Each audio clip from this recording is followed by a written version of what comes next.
Nakatutok po ngayon ang Department of Foreign Affairs sa huling linggo ng overseas absentee voting. Ito'y lalo target ng ahensya na madoble o higit pa ang matumal na turnout ng botohan bago mag-May 9 election sa Pilipinas. Yan po ang Balitang Global ng ating Bureau Chief, Danny Buenafe. Hindi sila Sa huling tala ng DFA, mahigit 200,000 pa lang sa mahigit 1.3 million registered overseas absentee voters ang nakakaboto. Lumalabas na nasa 15% pa lang ang voter turnout, 11 araw bago matapos ang OAV. Mataas na rin ang voter turnout ngayon kumpara sa mahigit 56,000 at mahigit 83,000 noong 2010. Pero umaasa ang mga kawani na embahada na maabot pa ang 50% turnout bago mag-May 9, lalo't marami sa mga Pinoy ang last minute kung bumoto.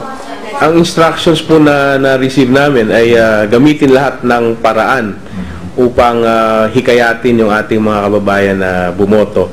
At yun po ang ginagawa namin. In fact, itong weekend na to, lahat po ng Filipino community events na meron ay pupuntahan namin para manghikayat kaming bumoto.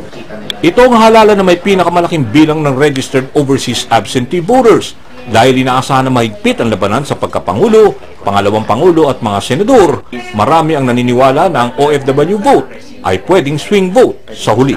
Kung mas maraming bobotong overseas Filipinos and they will vote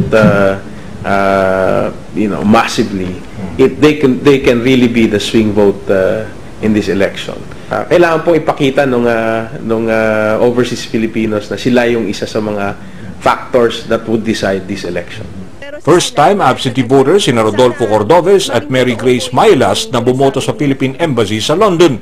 Hinimok nilang iba pang OFW na lumahok sa halalan dahil nakasalalay dito ang kinabukasan ng kanilang mga kamag-anak sa Pilipinas.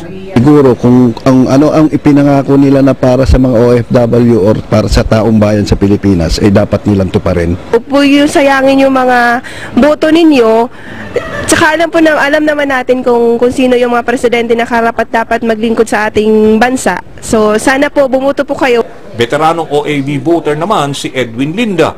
Unang araw pala ng OAV noong April 9, pumunta na agad siya sa embahada para bumoto. We'll try to do the postal voting. It saves us time as well. I think the only thing that we need to be improved is the honesty of the elections. Middle East ang may pinakamalaking registered absentee voters na halos 600,000.